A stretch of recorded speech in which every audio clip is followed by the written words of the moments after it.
Welcome to everybody. I think we can start now, no? You wanted to say something, Katrin? No? No. Okay. So I will start now and introduce myself first. So I'm Ann-Katrin Günzel, the editor-in-chief of Kunstforum International. And a very welcome to everybody who's here, and especially to my guests, Isabelle Bertolotti and Alexia Fabre, Hedwig, Fijen, and Carlos Antunes for being my guests today. We're talking about going south, traveling to art, biennials at the intersection of tomorrow. So we will talk about the Biennale, biennials, and they're spreading all over the world, the necessity of having such events, the competitions and cooperations, and of course about the traveling to all the different biennial places and the effects it has. Or maybe there's also the question if this is still a concept for the future. And I would like to start with a few words about what is a biennale, what does it mean, since there is no clear definition about it, apart that it takes place every 2 years.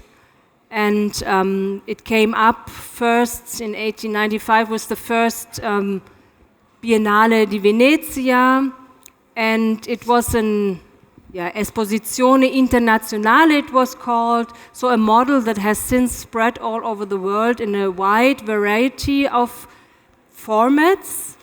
In total, there are more than 300 different biennials by now, so that is really a lot worldwide. And what are they? They are fields of experimentation and meeting places with different concepts, quite heterogeneous. In the Biennale survey that KUNSTFORUM published, it's this one from 2020 called Quo Vadis Biennale. Our author Sabine Vogel, she stated that biennials have become a unique model for transnational encounters between artists, a testing ground for new curatorial concepts and for expansive definitions of art. In the beginning, they were, of course, country competitions, such as the country pavilions in Venice still show today. But from the 1990s onwards, it was more a competition by the curators who staged themselves as stars of the scene, followed then at the beginning of the 21st century by the cities setting up a so-called city marketing, which could be easily implemented with a biennial. So those biennials spread throughout cities, occupying a wide variety of venues and searching for traces of the history and social conditions of the places where they take place. Finally, in the early 2000s, satellites were created in other places, and thus they were decentralized. And the former star curators became teams. So there were a lot of changes during the times. Togetherness and horizontality are the keywords, placing commonality at the core, and the exhibitions became shared living spaces, also for research and for knowledge. And since there were always changing concepts of how to biennale, one can say, or maybe there were even rehearsal stages for another world, like Ingo Arendt wrote in this issue of KUNSTFORUM. There's still the question, of course, what challenges and visions are actually dominating today. And that's for sure a question for every biennial that's taking place. And since we have the representatives of 3 different biennials gathered here today for a conversation for the Lyon Biennale, represented by Isabelle Bertolotti and Alexia Fabre, then the nomadic place-changing Manifesta, represented by Hedwig Fijen, and the Biennale de Arte contemporanea de Coimbra, represented by Carlos Antunes. And I would be delighted that maybe we could briefly introduce the different concepts of the Biennales also to the audience, just to explain a little bit what is the special or the characteristics of the Biennale de Lyon, for example. So you can find that it's the 17th Biennale next year, taking place in 2024. It's about human relations, and hospitality practices are at the center of it. But can you maybe outline a little bit about the concept, or about the special concept that it takes place then next year? So, hello everybody. First of all, I will introduce more the DNA of the Lyon Biennale, and then Alexia will explain more about the concept of the next edition. So the Biennale in Lyon is a Biennale really involved on the territory, and at the same time for the people living here and for the people coming too. But not only, because obviously it's a Biennale, so you imagine an event every 2 years, but in between, what's happening, which is also important. So in between, we are working with the territory, with people, with artists, and also with the economic network. So the idea is to produce more than half of the work. Sometimes it's 90%, sometimes it's less. It depends on the concept. But very often we are working with people, which for me is important. And the idea is, since a long time, is to collaborate to other, not only Biennale, but we try to, but also with other museums, art structures in France and abroad. So, which means that, for instance, in 2015, we were in Singapore, then we have been also in South Africa, in Russia, in different places, which is not only to travel. Of course, it's the idea of bringing with us young artists to know more about the different scene, but not only the scene. What I call scene is the way people are imagining, are showing sometimes the art, and it's quite different in different places in the world. So it's important for this artist to meet other artists, to meet other way of showing works, to meet other way of sometimes other materials. We had this problem in some places. So it's for me, it's important to connect people to other people and to learn, because each time we move to another place, we learn something and we meet some other people, and together we can work and imagine different things. We know more things. So the idea is, the last one was to collaborate more with the museum in the place, because each Biennale is connected with the history and geography and social context of Lyon. We talked about last time silk, because Lyon is very famous for silk. So we were connected with Lebanon. We discovered very important connection with Lebanon. A lot of people in Lyon didn't know this, so that was important to know this. But we were also connected, of course, with China, but Japan and other places. But to do something different than art, connect you with the art to other people, which for me is important, to have this way of entering in the Biennale, because very often people say in different contexts, I don't know a lot about contemporary arts, I'm not very well, so maybe it's a way to touch, to connect with more people on the territory, which is very important. And then I invited Alexia, because I know how she works, how she worked when she was in a Magval in the museum near Paris. And the work she do with the territory was, for me, wonderful. And I wanted her to be challenged with the new context of Lyon, and with the geography, the history inspired her, and the artists we are inviting. And we are not inviting artists thinking of, we can show that work, that work, that work. We are inviting artists. They see the new places because we are changing the place. This time we will have a very, very nice place. You will see at the moment a very huge place. But so they have to feel the place and to invent, to create new pieces. So that's the new place. So maybe you can say more about the next, how you want to... Hello everybody. So you have watched the images from the location of the Biennale, which is a very specific and new place for the Biennale in Lyon. It's an industrial place which has been abandoned some years ago, where were repaired manned trains. And as you can see, it's a huge place. And I didn't want to start that way, but this is a real subject, and maybe it is a subject for us. Do we have to deal with the temptation of big productions, or do we have to resist, as I'm going to try to do, because it's a huge place, and I'm sure that we have to deal with it. We will have to talk with it, because the walls talk, the walls sweat, the walls whisper.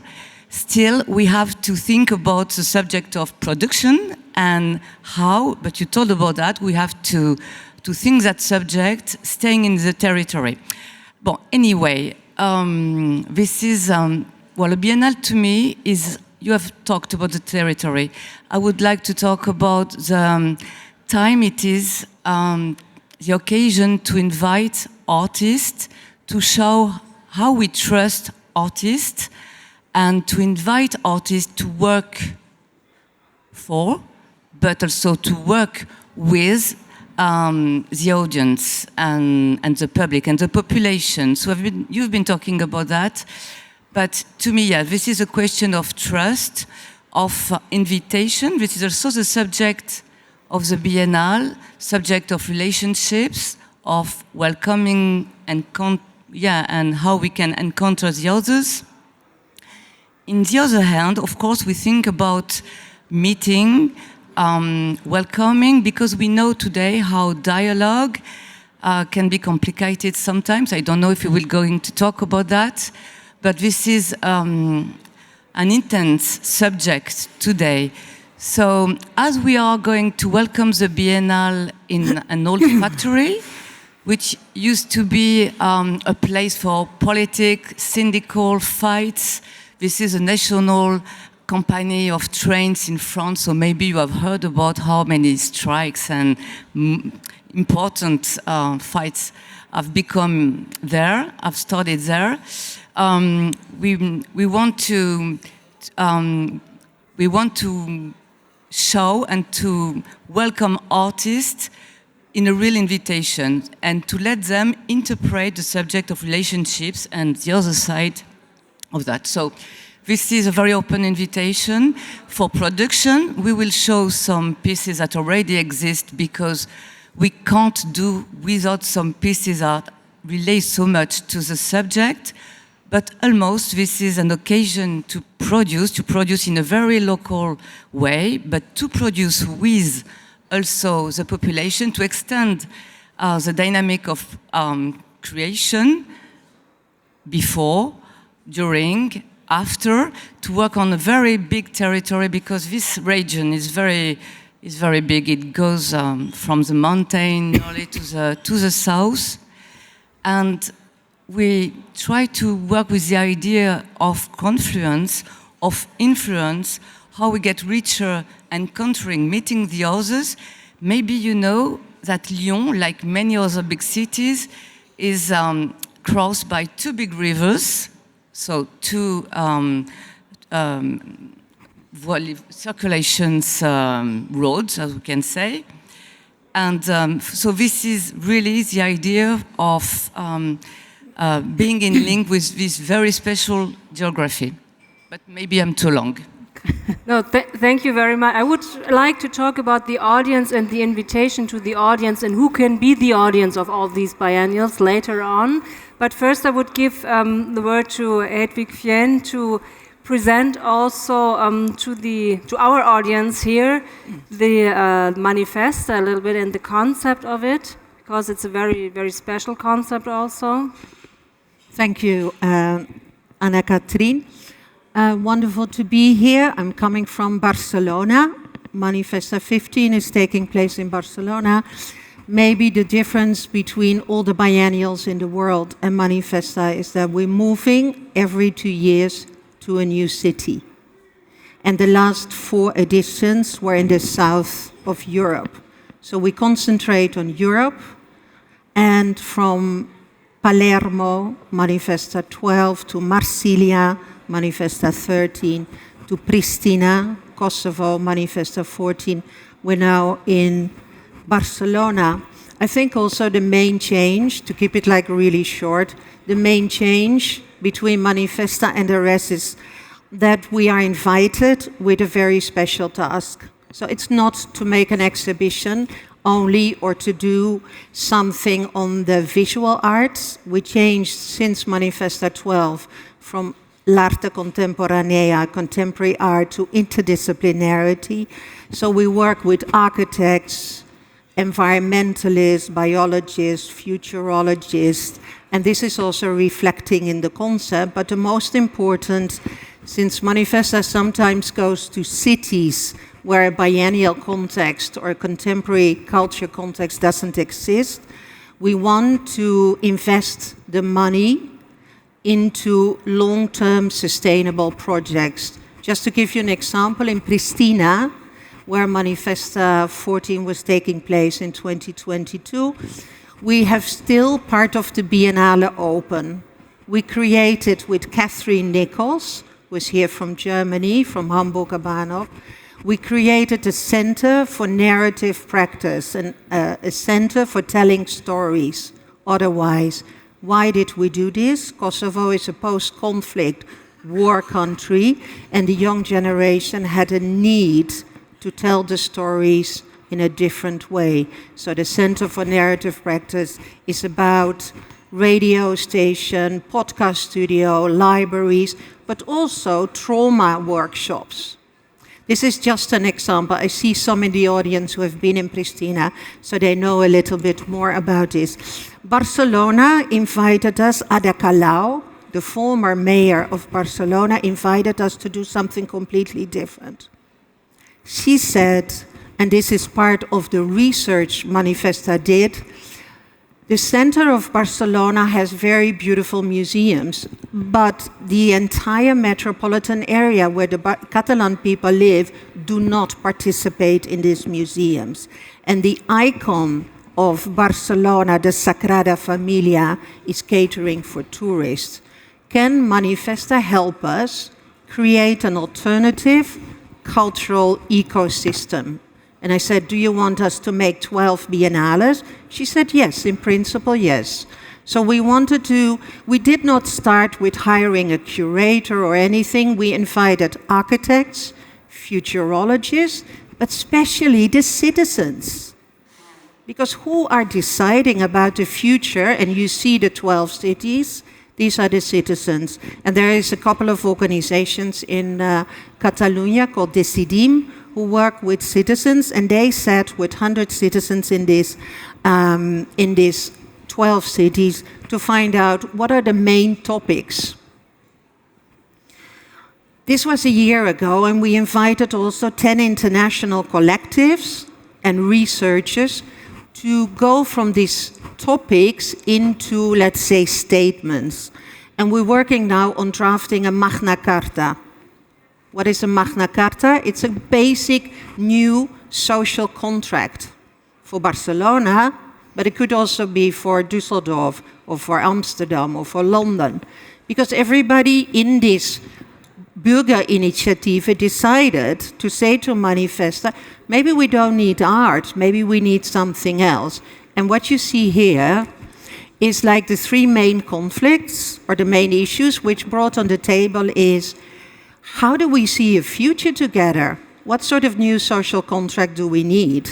The second was, there's so many conflicts between growth and degrowth.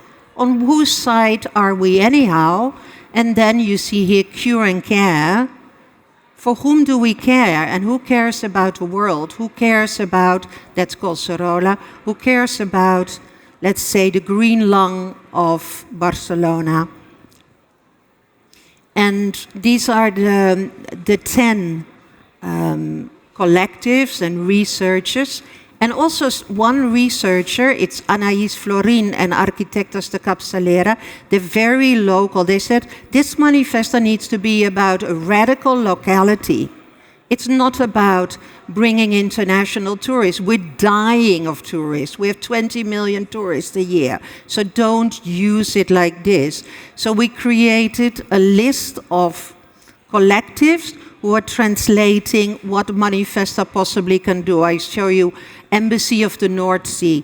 They investigated the toxicity and the pollution of the waters, the rivers, the sea.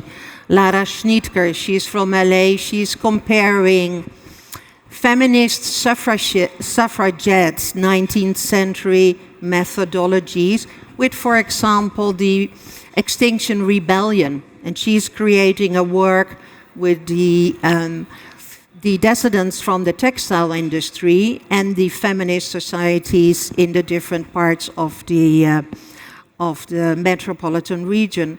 But also Radio Slumber. They organize slumber parties with citizens about how can the young generation survive after COVID and long COVID. Diversorium is a local group of dysfunctional or less functional people, disabled people, who organize parties for local citizens to understand how accessibility needs to be developed. One of the key issues is, okay, if Manifesta is going to take place and we do it for a radical local communities, how do we want to do what? And we found 4 symbolic venues symbolizing these issues I just mentioned. Cure and Care is a monastery from the 12th century in Colserola about spirituality, how to get to a different sort of senses. The Gustavo Gili building, as you see, is a modernist building built in the fascist period, which will have a colonial and decolonial archive, but also an archive about the Civil War, the fascist period. Because if you go to Barcelona, you need to understand, where am I? What has taken place? What were the genealogies, the stories from the history? How did this Civil War or this fascist period, how did this still working on and impacting the different communities? The Casa Gomes is an amazing modernist private building of 4 sisters, but it will disappear because the airport will need to extend.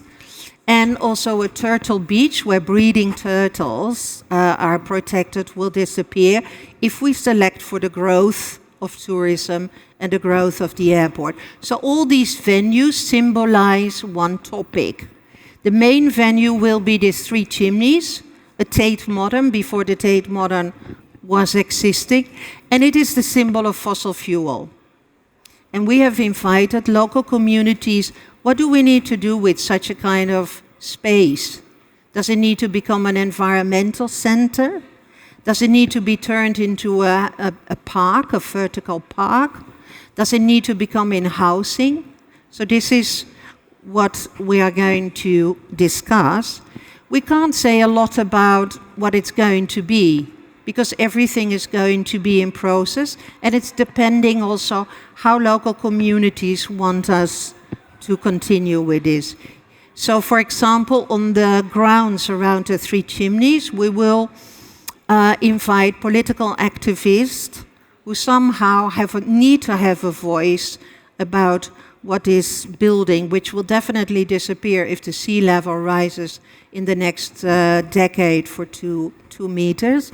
But what does the future of Barcelona needs to be? Ada Colau, who is not a mayor anymore, said maybe this Three Chimneys as an environmental space can become the new Sagrada Familia of the 21st century. This is the monastery. So this is what I can say about where we are.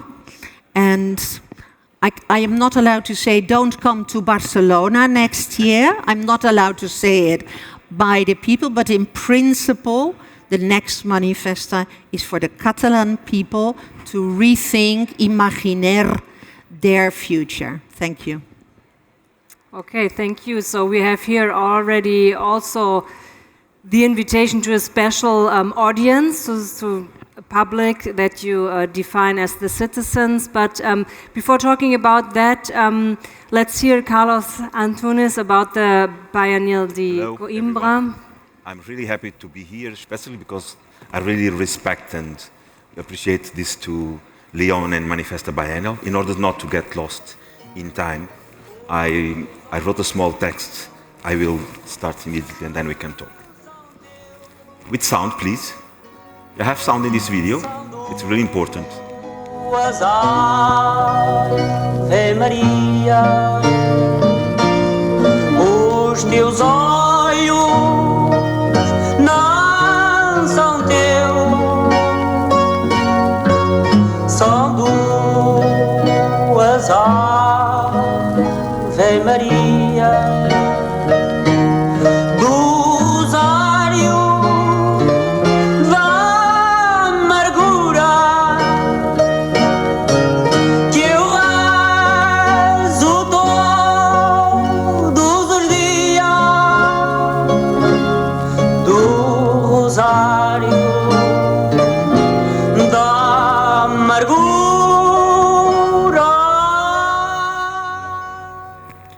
This teaser you have just seen is the final scene of Wim Wenders' Pina, in which Pina Bausch dances a traditional Coimbra song, Fado. This image shows me the purpose of holding a biennial in a city like Coimbra. In this conservative university city, contemporary practice needs to be inscribed, a deeply contradictory city that has always been the cradle of the artistic avant-garde, but at the same time maintains a conservative way of looking at the world. The Biennial has this purpose. It was created by Círculo de Artes Plásticas de Coimbra, an artistic association I belong to since I was 18 years old, the oldest institution linked to the production of contemporary art in Portugal. It was founded in 1958 and has consistently promoted the most radical and modern forms of artistic production, which has lost some relevance from the point of view of cultural production due to the growth of Porto and Lisbon. What we want to do with the Biennial is to refocus the city on the possibility of making it a relevant source of contemporary production, counteracting the country's cultural polarization. The Biennial arises in this context also from the inscription of the University of Coimbra as UNESCO World Heritage Site. Based on these new conditions of the city, we thought it was an extraordinary opportunity to propose a program of highly public visibility in Coimbra, questioning the limit of the inscription itself. A throw of dice, based on Mallarmé's seminal poem of modernity, the first edition of the Biennial in 2015, curated by myself, Luís Quintais and Pedro Pousada, positions the Biennial as the provocative agent that contradicted any glorification discourse of this new condition of the city, which should correspond to new urban responsibility and an action program for the city. In the second edition, in 2017, Healing and Repairing, based on Tony Judd's thought, Heal Fares the Land, curated by Delphine Sardo, the Biennial finds an extraordinary building, the Monastery of Santa Clara. It's a building of huge scale abandoned.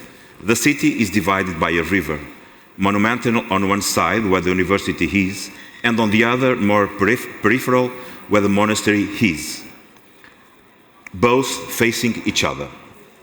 The third bank, the 2019 edition, curated by Agnaldo Farias, based on the short story The Third Bank of the River by Brazilian writer João Guimarães Rosa, solidifies our relationship with Brazil and Latin America and the former territories of Portugal occupation. We believe that these relationships can be resignified through contemporary art and create the possibility of healing and repairing all the colonial trauma. Midnight, the 2022 edition, curated by Elfie Turpin and Philippe Oliveira, two women. These questions are taken even further, particularly with the introduction of a feminist vision of the world, reflections on the night as a place of exclusion, and alternative epistemologies.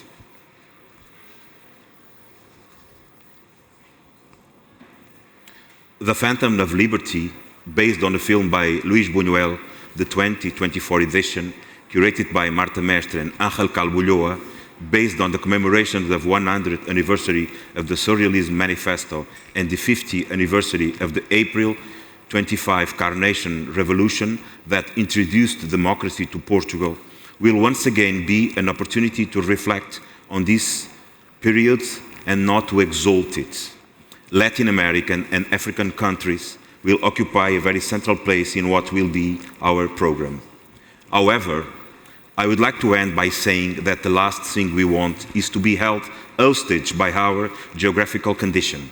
That is, there is a specific idea that a peripheral country is expected to take care of the peripheries, and a country in the southern Europe is expected to take care of the global south.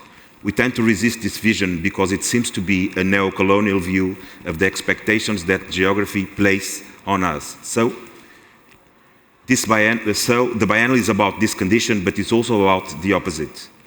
I will leave you with these images from the show we have just had, a No Zero solo show from Ragnar Carstensen, which touched Portugal so much. Sound please here. And last, sound please.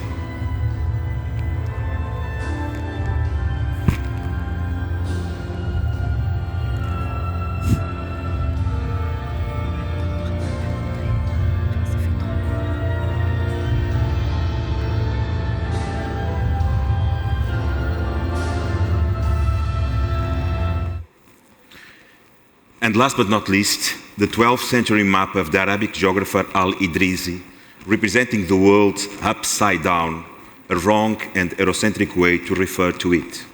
So, from Bina Bausch to Semi Awa Kamara, from Wuppertal to Senegal, going south, going north, going everywhere. Yeah, thank you very much. I think that was a very interesting overview of three totally different concepts, and still there is a lot in common, I think. So it's like the keywords of responsibility, sensibility for places, for people, for topics, and for citizens, going together with the citizens who are part of the audience or the entire audience, or doing it together with the people.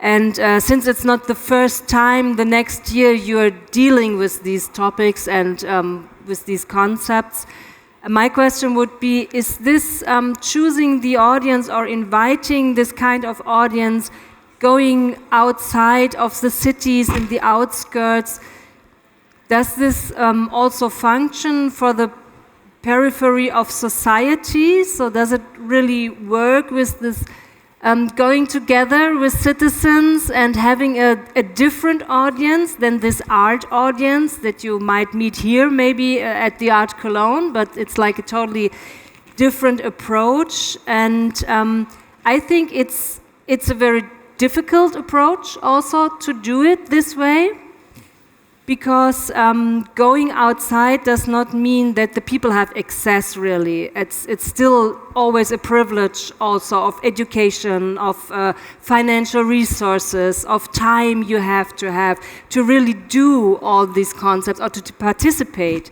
in these concepts. And I think that would be interesting to hear also from the last years or the last biennials. How does it work, or how is this this wish, or maybe also a little bit the utopian project to integrate people and to have a participation, a wide participation outside the art public? Does it really work at the end also? Yeah, for the Manifesta, for example. I think for Manifesta maybe it's different because we're moving from city to city. So our first let's say, research approaches. For whom are we doing it, and what is, let's say, the main question here? And we learned the 2 L's, learning and listening. If you listen to what's happening in a local community, and I think that's what I learned in Kosovo, but also in Palermo, redistribution of power. Asking some really critical questions to yourself. What are you doing? Why are you doing it? What is the purpose? For whom are you doing it? And I think this can be on the 4 Ps, for the people, the program, the partners, and the projects itself. And we had, it started maybe in Palermo, where Leo Luca Orlando asked us, can you help us transforming this city? And I said, of course we can't. You're working 25 years against fighting the mafia. But then we started working on how is culture accessible for large audiences, and is an audience überhaupt interested in participating? And we spoke a lot about, can a biennial become an incubation of change, and what sort of change? And we found out that interdisciplinarity, intergenerational approach, so not only young people or old people or the wealthy people, but especially interdisciplinarity or transdisciplinarity, forced us to work with architects, with urbanists, to understand sociologists, to understand where are the questions we're dealing with. So we never start with artistic practices, and we never start with artistic questions. That's also why, for example, in Kosovo, 800,000 people visited the Manifesta, especially members of the community who are normally not participating. And it's a primeur, Carlo Ratti, who did a Bürgerinitiative in Kosovo, won the German Design Prize on his transformation of the city of Pristina, because it was a lot about, hey, in a post-communist, post-war society, what does it mean to share public space? So we did a project about this. And this didn't mean art exhibition. In the end, there were some art exhibition, but it was cleaning a garbage dump in the city of Pristina. It was cleaning a rape alley and putting light there so women could pass the city from another. It was taking the cars from and creating a pedestrian art. And it was creating a center where women, especially, could feel free to talk about the war, the Center for Narrative Practice. The main thing for Manifesta, but I don't think all the biennales need to work with this, is how can we also use the money and the investment for long-term, langfristig development. So this is also why in Barcelona, we're not looking at the museums in the center.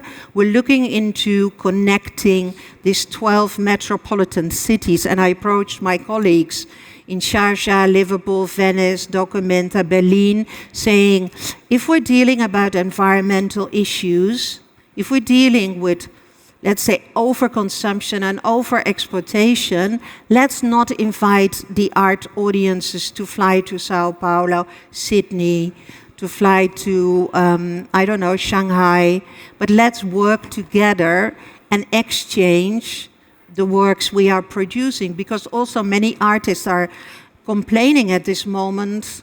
I spoke to Isaac Julian, for example, that some of the works and the artists need to work on 10 biennales. So let's reduce not only the CO2 emissions, but also let's reduce how much we need all this kind of transport, and think about collaboration and co-creation. Think about how we can do something together. Think about that Manifesta doesn't want to be unique and invite artists to do this own work, but do it together. And I think this could be something which could also look at a critical view to the art world itself. That's what we're trying. We don't know what the outcome is. In terms of curation, we are also critical to ourselves. We invited Filippa Oliveira, who was also working in Coimbra, who is very close by, speaks the language. We invited these 10 collectives, but also we said, if it is about a metropolitan area, why do we need a curator from we call them creative mediator, from New York. Maybe we appoint and invite people from those cities to help us. And that brought a fantastic project, which I want to share. The local communities and artistic representatives of the cities found out that in the Second Republic, before the Civil War, there were, like now, a lot of concerns about industrialization, environmental issues. And in 1923, in Barcelona, in Catalonia, before the Civil War, they created a radical pedagogical system in which there was a school at the beach, a school at the woods, to try to find out how can we live together in a much more sustainable way. And when we found the archives, it was one-to-one applicable to now, 100 years ago, because we didn't find any solution for the rivers, we didn't find solutions for how to detoxify the woods. So we're taking a lot of inspiration from the locality and try to think from the past and include this. Sorry for the long intro. Thank you. So you're really working together with the people who are living in this region. How about Coimbra? Is it similar? Yes, of course. We have biennales have a huge problem. They became a kind of typology. And when we think about this typology, we imagine in a way that are all equals. This is a happy day today because we are seeing that, in fact, we have alternatives. The 3 biennales here, in fact, work in a different direction, and this is very important. By saying this, well, in fact, working with why do we do biennales? To show contemporary art. I prefer to think we do these biennales to promote and to empower the cities where we are working with. And that's what we do, in fact, in Coimbra. We invest a lot of our time working with the communities. And even the curators, we immediately start to tell them we don't want a kind of star system curators traveling around the world. If they want to work with us, they want to work with the people, with the local, and by doing this, by knowing the city, by knowing what the city needs, they can start to propose a program for the city. You talked about the social contract. I like the idea. I used to talk about a program for the cities. It's in a way, it's the same. In fact, this idea of typologies, in fact, came from the idea of the universal exhibitions. Huge shows, a kind of summer festival, spring festival, that can allow people to move to the city, to spend money there and then leave. We have to do the opposite. This is what we have to do. Do the opposite, work with the local, and by doing this, I believe we will gain a lot. I used to use an image. As you know, we Portuguese people like to eat and food. And I like to think the biennales as a kind of gastronomy. If it's relevant for the locals, if it's good, for sure it will be important for the locals, and it will gain attention from the outside world. But it's in fact, it starts by the opposite direction. Okay. Yes. I do agree, absolutely. Empowering our territories, but also empowering the artists. This is a chance to invite them, to recognize their value in the society. Well, now I'm actually directing Les Beaux-Arts de Paris, which is a school of fine arts in France, in Paris, of course. And I feel that the artists want to be recognized, they want to create, and also they want to act. They want to act. This is something which is very different, which is new. They want to be active in the society. And I think that a biennale, like all your biennales, which are thought to deal with, to do with, not only to do for. And this is the best chance we have to recognize the special value of artists in our world. And maybe Biennale should last longer. Yeah. Maybe this is another subject, but this is a special time to highlight their value and to make them active and to give them the chance to act with the people and not only for the people. So not only together with the people, you mean that, so you are inviting the audience from outside to come and to really to explore yes, and the region of course. But also now the artists don't want to create alone. I think the artwork is not the only issue, is not always a final issue. The work is doing with, thinking with, in a special location, in a special venue, and with a special community, with people. Most of the young artists, even if they still work in studios, they ask for, they long to work in a special situation. They want to be invited. They want us to believe in them. And I think what you are saying is super important, because I think we are, many people in society, educated and non-educated, care about the world and care about the environment. Let's say the whole climate change, the climate crisis, one of the issues most people care about, is a very technical one. And what I found out last year, dealing with this subject with artists, biologists, specifically artists can create unorthodox, imaginary solutions. For example, we have one group, Parliament of Trees. They want to give trees the legal right of an entity as a non-human actor. So involving this group, we want to allow a forest to start a lawsuit against the city about being toxified.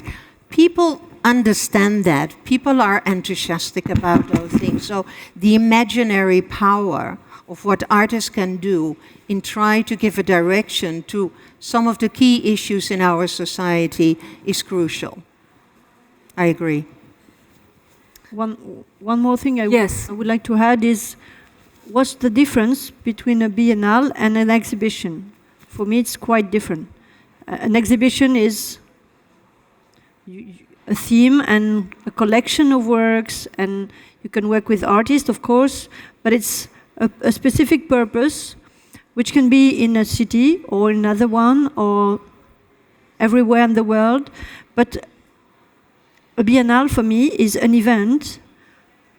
Also, the duration is important. It's not only one shot from March to September. It's something you deal with the population, but also the audience, and also the people who will come, also the artists you inviting, and it's a long discussion with the artists, and the artists are discovering things on the territory. They are influenced by social context, by the other artists, because they are working together.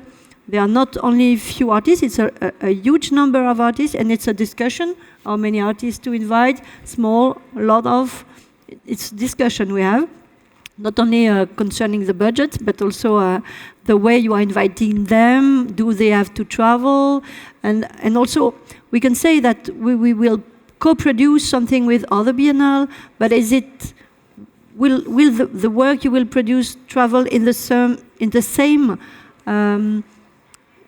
way it has been imagined somewhere and in another place? I think all these questions, it's more complex than just saying, don't travel, be careful of this. And I think it's a really complex questions when we are talking a lot about this. And I think you are doing the same in your place. I think it's all these things have to be discussed, but together with the artist, and also on the way we want to promote the way we are thinking about this new. But you have kind of collaborations, because since I mean, it's absolutely understandable what you say, and it's I agree also. But like you said, there are collaborations for not having like artworks produced or people traveling all around the world.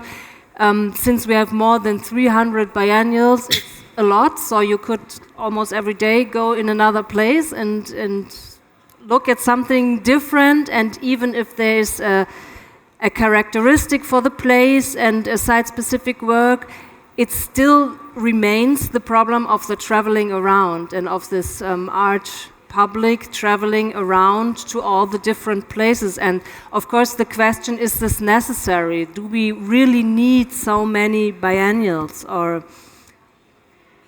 would half of it be enough? People need the Biennale on their territory. Not a lot of people are traveling.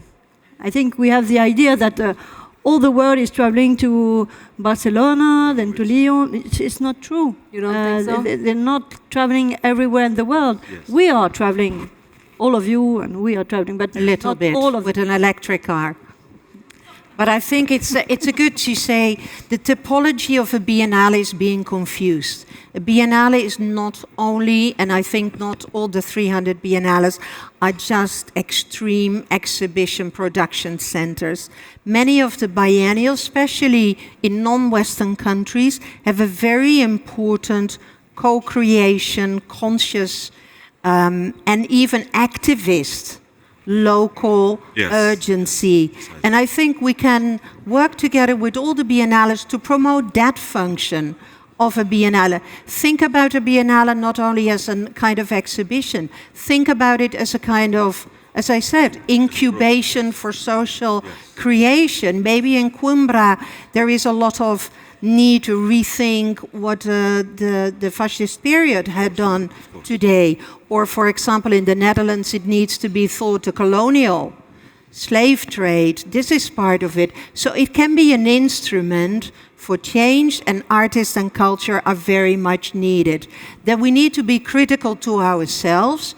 Yes, I do think so. I think we need to be critical because we are part of a system, and this system needs to change, that's for sure.